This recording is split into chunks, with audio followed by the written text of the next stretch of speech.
Welcome, good afternoon everybody. This is the first Premier Spotlight session, which is a weekly staff webinar program that's being kicked off by WA Health today. My name is Kylie Mulcahy. I'm from the State Health Incident Coordination Centre, and it's my pleasure to facilitate today's event. I would like to start by acknowledging the traditional owners of the land and the airwaves on which we are meeting, the Whadjuk people of the proud Noongar Nation, and pay my respect to elders past, present and emerging. As you're all aware, the Government of Western Australia has declared a state of emergency and a public health emergency in response to the COVID-19 pandemic outbreak. Globally, as of yesterday, there's been nearly 10.5 million cases confirmed of COVID-19, including over 500,000 deaths, which have been reported to the World Health Organisation. As of yesterday in Western Australia, around 185,000 people have been tested for COVID-19 with 611 positive test results. So whilst we continue to see a decline in the new cases in WA, it is important that we have the right plans in place to ensure that we can quickly adapt to the changing circumstances as our understanding of COVID changes as well. So with that in mind, I would like to introduce Dr. Claire Hupperts from the Public Health Emergency Operations Centre and Judith Stewart from the SHIC Planning Cell to walk you through the current planning work that is underway. Thank you. Thank you, Kylie. So as Kylie said, my name is Judith Stewart and I work in the SHIC State Health Incident Coordination Centre Planning Cell. I've been fortunate over the last few months to work with a multi-agency team in that cell, which includes a number of health SMEs and to work with Claire and support the development of a number of plans in consultation with the system and key stakeholders. We've got a very short update today. We've got a few slides to take you through, but we've left plenty of time for questions. We'd like to talk about the things that you want to hear more about. So a few minutes on a brief update around the work we've been doing on integrated outbreak plans, and then really over to your questions.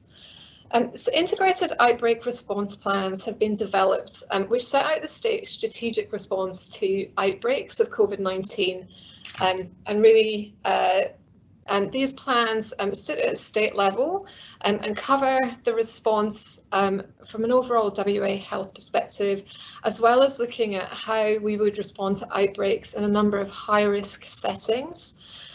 So really, when we talk about outbreaks, and Claire and the team are experts in this far more than I am, but really during limited community transmission. So when we talk about outbreaks in the very fortunate situation that we find ourselves in, outbreaks are most likely to really be discrete events that we would aim to manage through suppression and containment as our primary strategy. And the focus of the plans is really on these discrete events. The integrated plans really do recognise that in order to respond effectively and continue to respond effectively in the coming weeks and months, as the state has done to date, that we need to bring together integrated public health advice along with the many clinical, operational and interagency plans that have been developed across the state, so that we have an end-to-end response that can address any outbreak that occurs. Plans, when we talk about integrated outbreak plans, it's really important to recognise that there's an extensive portfolio of local and regional plans that already exist.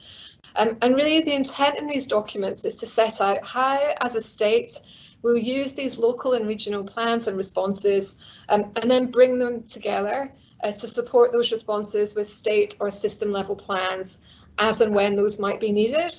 So really the state and system level plans should help and support local teams as and when needed. And through these plans, we aim to set out how that happens. So you'll see there the principles that we've built into these plans are to make sure that we've got a graduated proportionate response that's coordinated and integrated. And also to be clear through these plans about when the activation of any system level response through SHIC might occur, as and when any ability to manage any type of outbreak locally is exceeded. So there's significant help and support from system level plans and through SHIC, and these plans set out what is available and how and when that can be activated, so that support is needed for any outbreak. And also, it sounds like an easy one, but hard to get right in something this complex. But absolute clarity on roles and responsibilities and those handover points and escalations in terms of any response that would need to be put in place. So really, I mentioned that the plans are aimed at addressing discrete events, but really also the phases, principles, strategies and key considerations within the plan are scalable. So should we have a geographic cluster that we can't contain and or step up into widespread community transmissions, then the plans are scalable and should be able to respond to that. So just before I hand over to Claire, and just on the next slide, what we've done is we've set out a list of what we've called the setting specific plans that have been developed. And you'll see there's a number of these, and we're working closely with HSPs, other agencies to develop these plans and make sure again that we've got that linkage for these key areas between local, regional and state level responses. So there is an overarching WA integrated outbreak plan which covers both metropolitan and regional areas and recognises some of the variations and complexities that the state has to deal with. And then there's quite a long list now of high-risk settings that have their own specific plan. Remote Aboriginal Community Outbreak Response Plan. This builds very much on the work that has been done through WACS and key agencies to date and sets out again how SHIC and state might support any outbreak in a community in line with the community's wishes. Residential aged care facility, prison, obviously a very challenging outbreak and a setting to plan for. Hospital outbreak, this is an important one to flag that actually they're tried and tested responses to containing outbreaks in hospitals. So it brings together the existing planning and responses through hospital IP and C teams and that existing expertise with an overview of additional support that could be provided again from SHIC. Schools and childcare centres, mining and offshore facilities, commercial vessels of significant interest for the state, and lastly congregate living plan. So any number of congregate living facilities within the state that house different types of vulnerable groups, so it's essential that there's a clear plan to protect those groups. So I'll just hand over to Claire who'll talk more about the public health component of the plans. Thanks, Judith. As Kylie said, I'm the Public Health Emergency Operations Centre Strategy Arm Coordinator.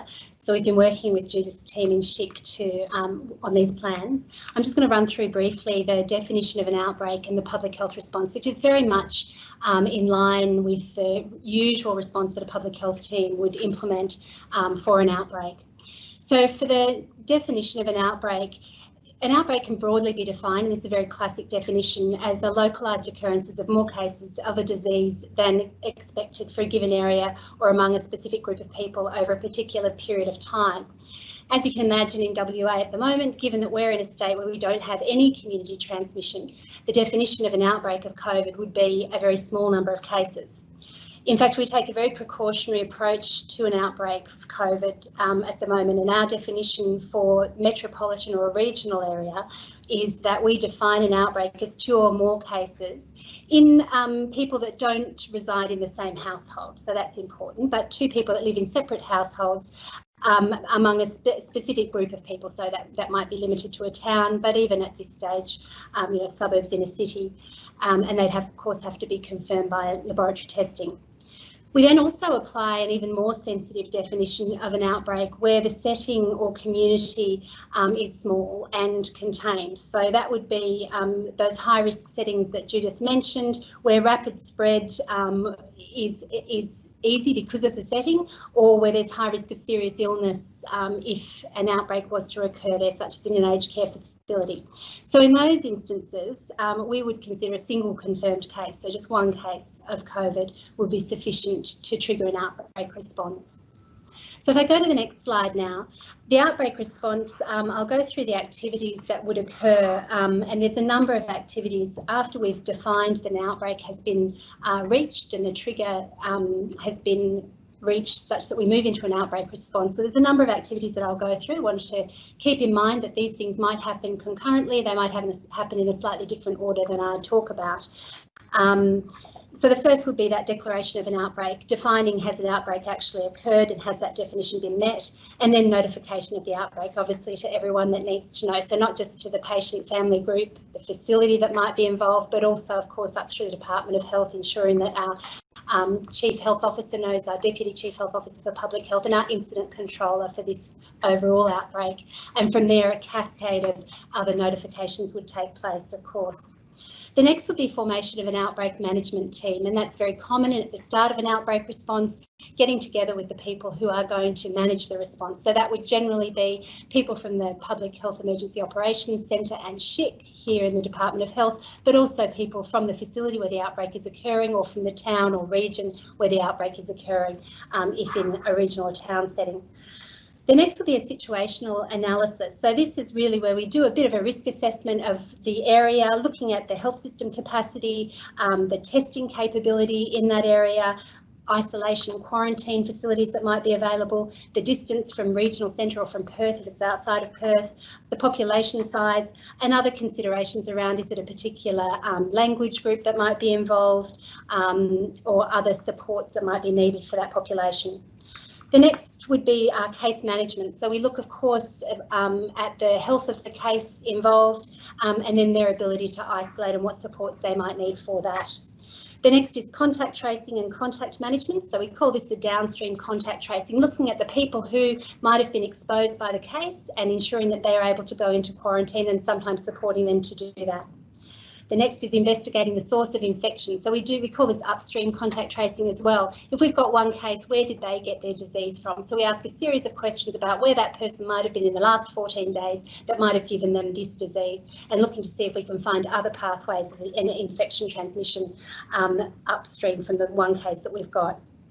The next is local facility response. So if it has occurred in a facility such as a school or an aged care facility, does that facility need to close or set in place a sort of cascade of events that might need to be done early on to contain the outbreak?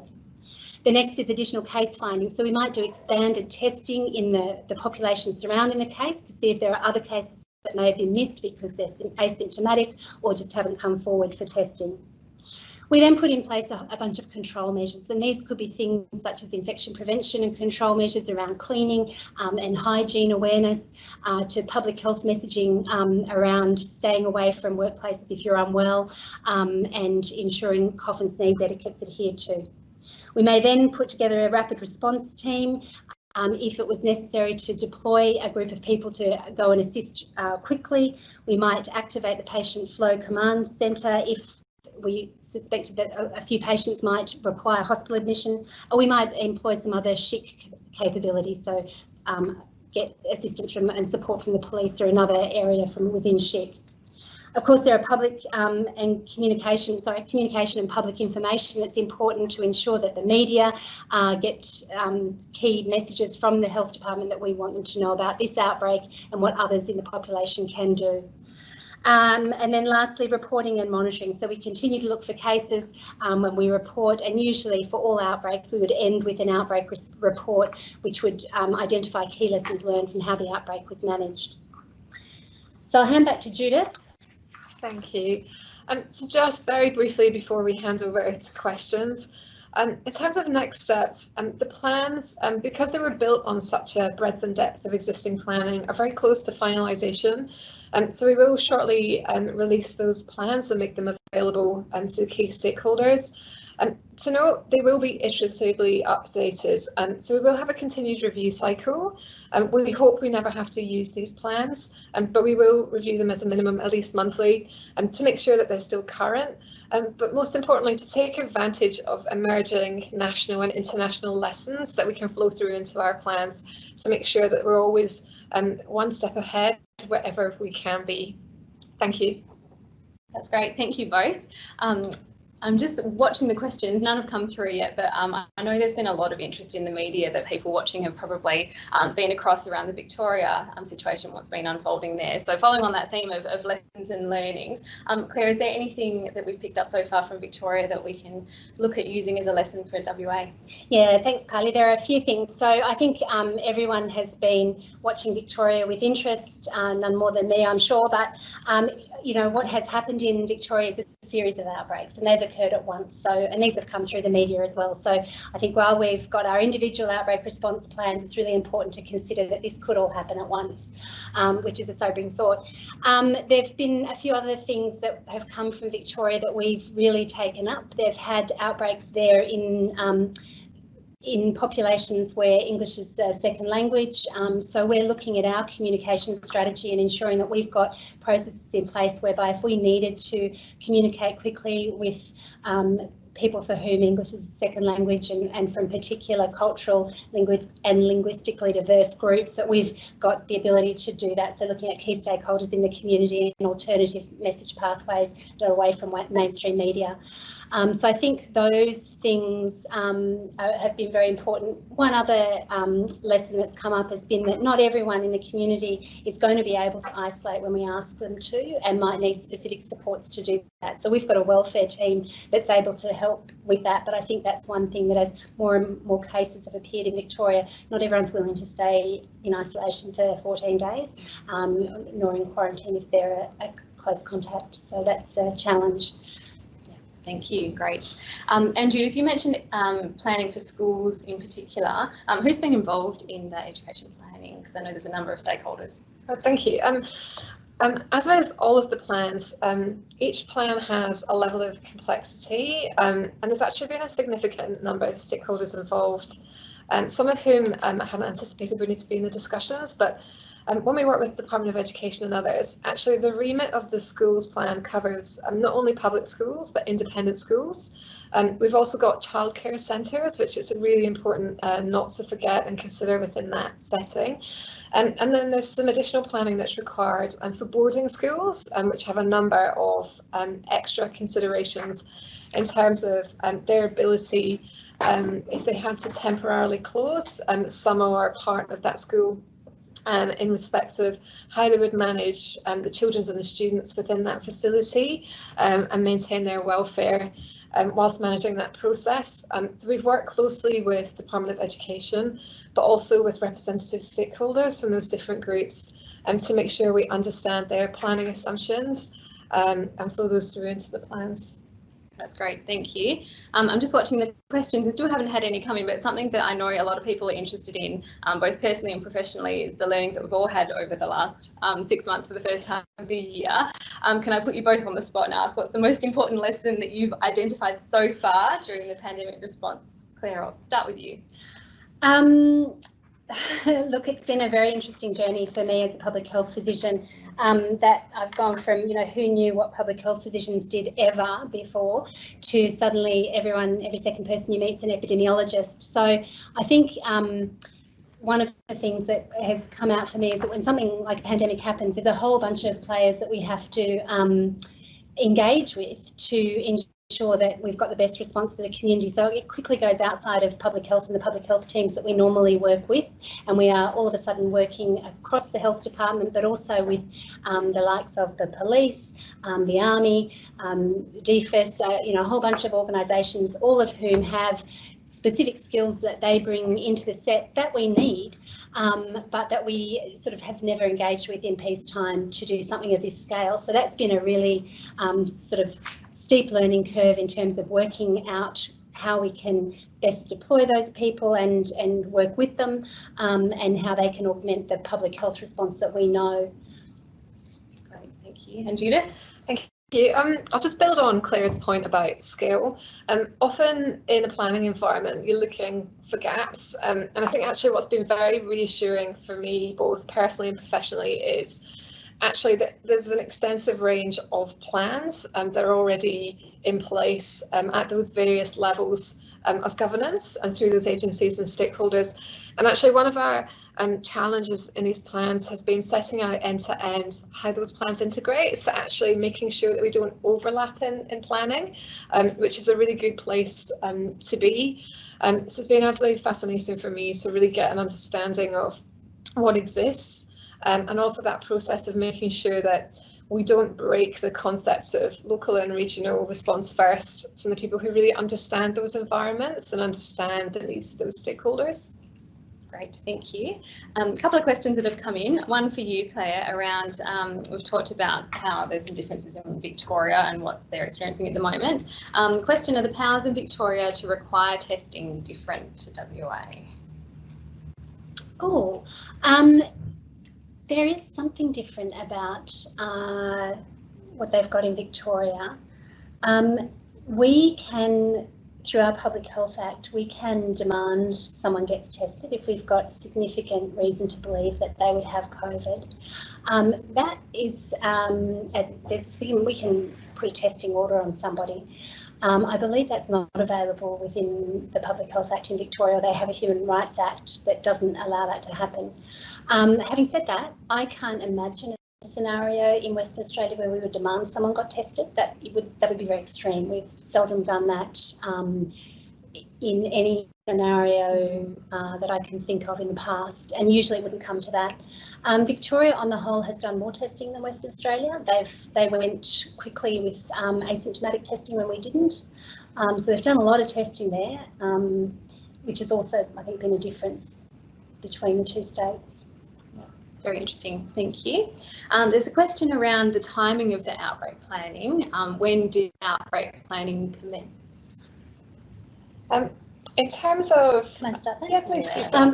So we last year at Communicable Disease Control Directorate started a process of ensuring that we had a pandemic plan updated. So we were doing the RIDER plan, the Respiratory Infectious Disease Emergency Response Plan, and that process occurred for the majority of last year, and that document got finalised in January. So that was the planning for a respiratory pandemic of any description, which we could then quickly tailor to a COVID response. So we've always had a plan in place. We updated it very recently, but then of course we got COVID and we've had to start some very specific and targeted planning. So Judith? No, I'd echo that. The state has been responding to outbreaks already, and I think it's important not to forget that fact. This is really about taking advantage of an opportunity to really tailor those plans as far as we can to COVID, and make sure that we've got a level of thinking around some of the different types of settings, and actually learn lessons from those, and build on those plans and bring together the different plans across the state and across the agencies. So, you know, I think when this process started from a SHIC planning perspective, before we even put pen to paper with the various stakeholders, could we have responded to an outbreak? Of course we could, and we have been already.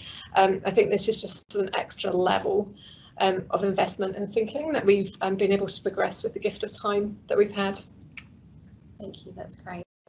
And something that's been a big focus for the team, I know, is about planning to deal with outbreaks in remote Aboriginal communities. So maybe, Judith, you could talk through the approach with that and the stakeholders that have been involved. Thank you. So I mentioned earlier, in terms of remote Aboriginal communities, this is a really important setting, obviously, where local planning is the fundamental principle. So we have worked with WACS and through the Public and Aboriginal Health Division here in the department to really manage some of those conversations with stakeholders and link into the work that's already been done. There's an extensive range of local planning that's happened with communities that really sets out what's particular about each community and what the needs, wants, desires and wishes of that community. So it's really important, again, in decision making to ensure that those decisions happen with communities directly, and again, local and regional governance already have structures in place to have those conversations.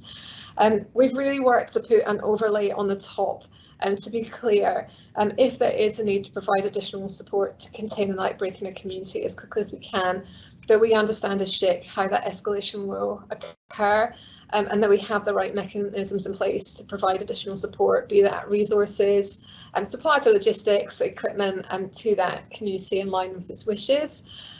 So we've worked through those structures to link into those existing teams of stakeholders who've been having those conversations on the ground for quite a long time now. Great, thank you.